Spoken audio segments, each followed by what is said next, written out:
Hi, my name is Celie and welcome back to Little Reader's Corner.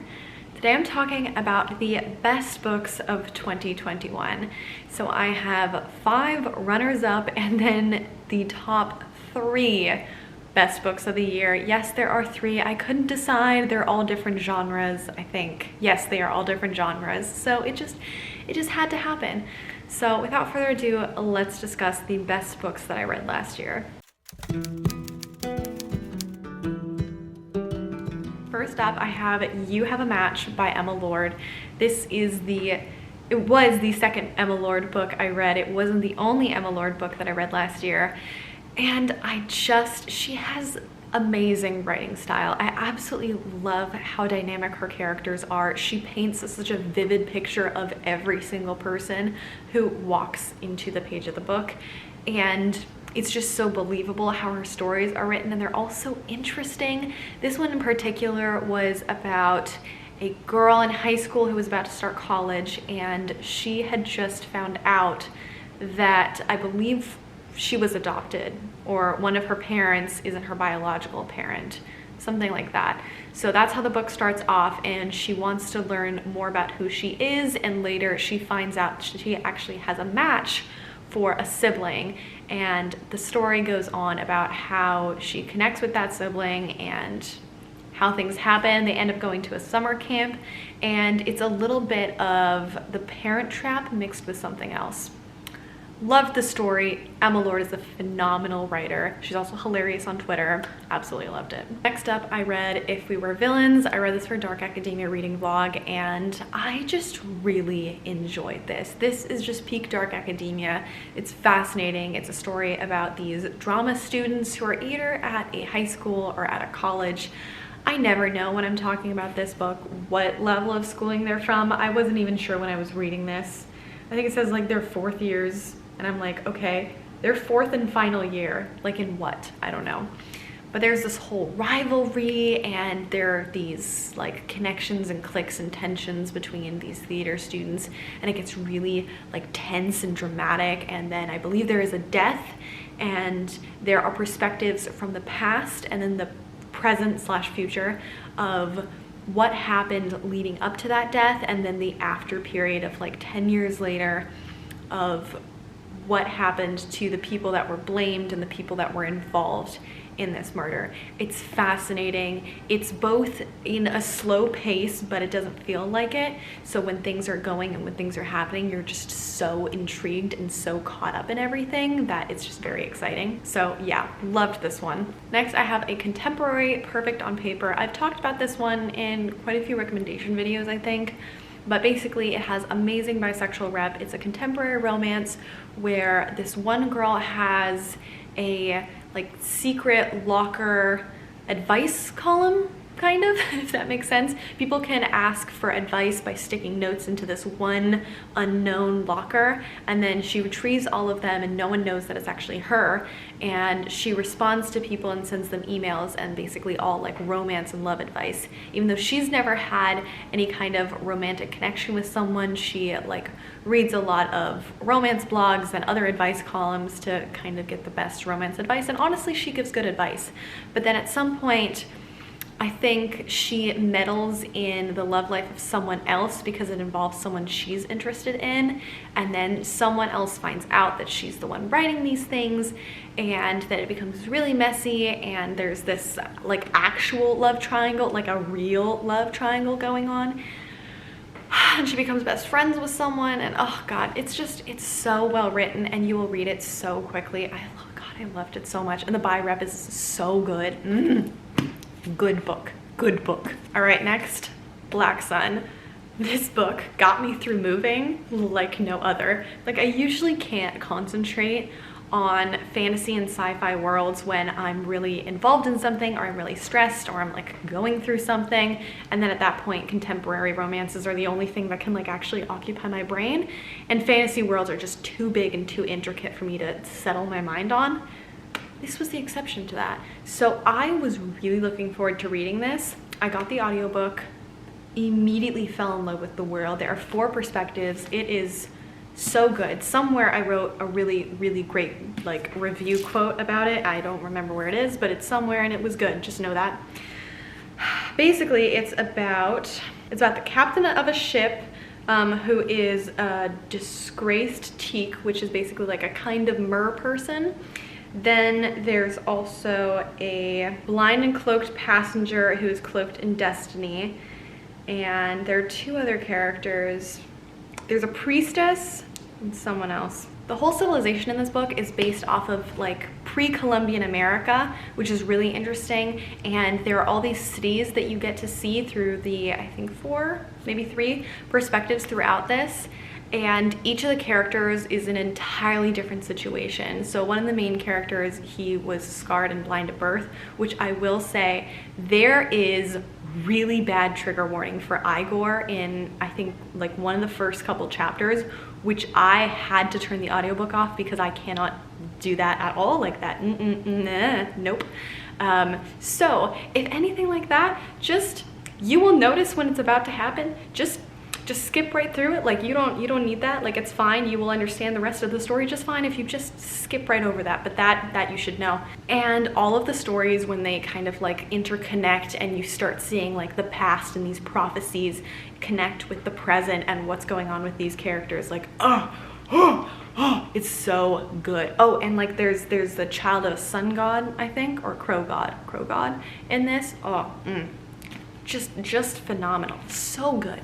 And then last on these 5 runner-ups is the thick one, A Court of Silver Flames. Now, listen, I know a lot of people have opinions about Sarah J. Maas. That's fine. I don't care. You have your opinions. But this book was so good, and it covers someone going through trauma and someone trying to recover from so many different moments of difficulty and go on this path to recovery, and it covers it so well. And it goes into such beautiful details of self-care and trying to like learn to love yourself. And like, listen, this is like a 800 something, 700 page book. And it took me barely a week to get through it because Sarah J. Maas's writing is just so enthralling. So this is like the 5th book in this series. I read it right after it came out. I read it digitally, and I finally got this thick boy, courtesy of Katie, because she had way too many copies. Thanks, Katie. So just, I thought it was a really good book. Now, the moment we've all been waiting for, the best books of 2021. These are basically the top 3. I will put them in order. I can't really put them in order. They are my children, they are my babies. These books impacted me the most throughout the year. I love them so much.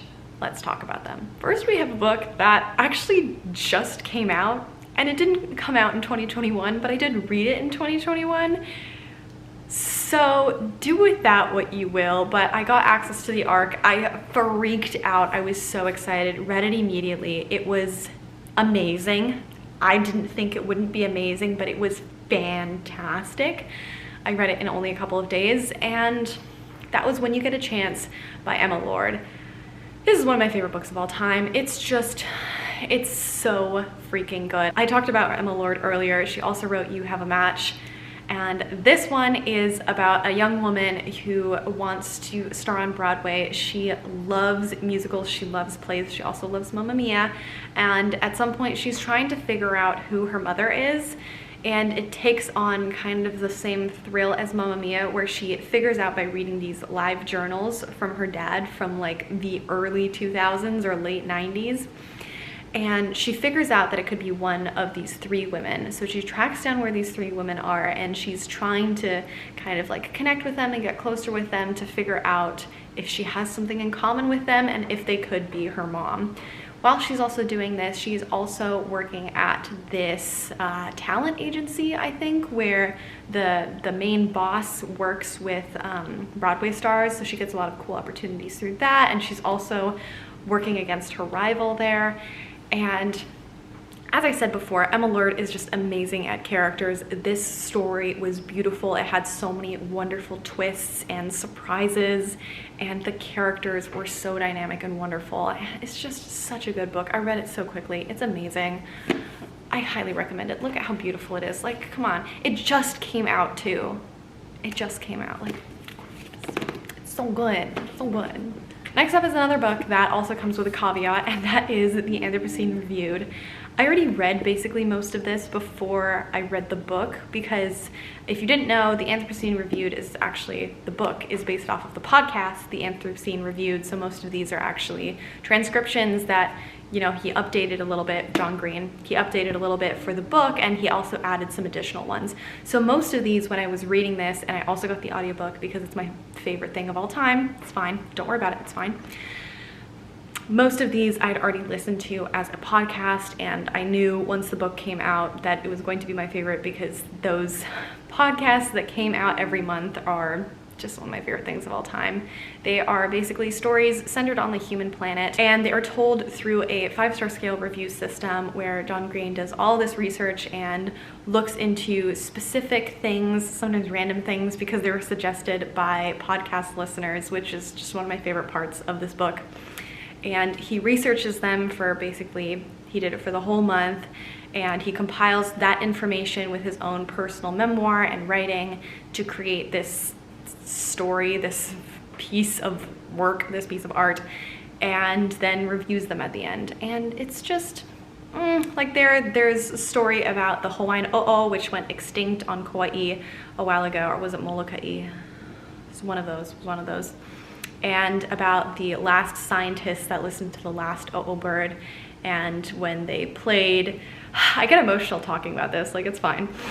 And when they played the sound back of that one o'o, the o'o came back and listened to the sound that he had made previously, thinking it was another o'o, but he was the only one left, so like, it's fine.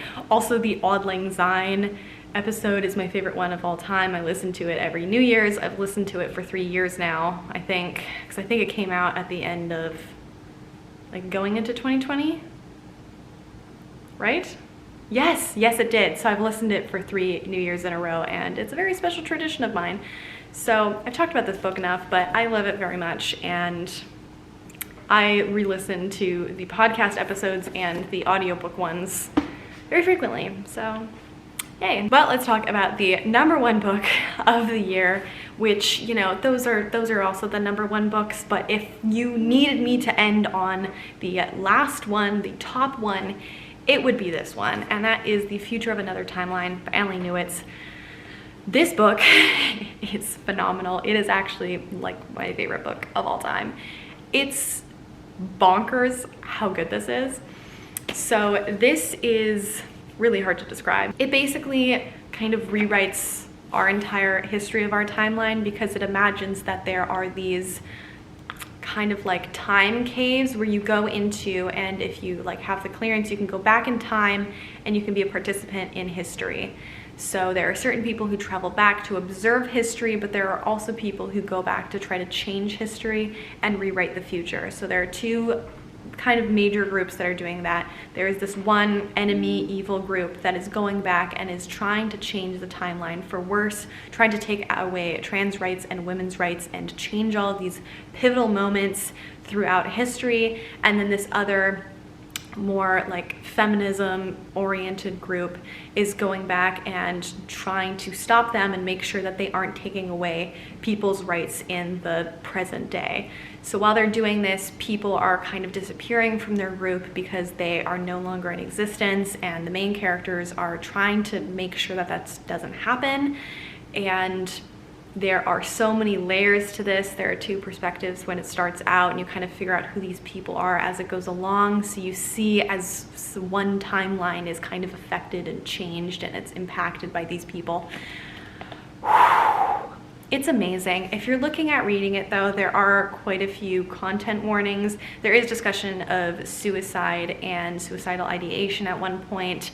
There is quite a vivid mention of a rape scene and a sexual assault scene towards the beginning, and it deals with a lot of heavy content because it's also dealing with people's rights being taken away. So if any of that could be negatively impacting mental health, then definitely just look into the content warnings, which you can find online. And yeah, either way, it's an amazing book as long as you keep those content warnings in mind. It's just phenomenal. I definitely had to put it down a couple of times because it gets really heavy at points, but like it gets heavy with a purpose and to tell a story and to bring a point across. So just phenomenal book. Those were all of my best and favorite reads of 2021. So those were all of the books that I really enjoyed reading last year, that really impacted me last year, and I'm really looking forward to see what they're going to be this year. Please let me know what your favorite book was of last year, or if you've read any of these. Make sure to like, comment, and subscribe, and I will see you in the next one. Have a lovely day. Bye!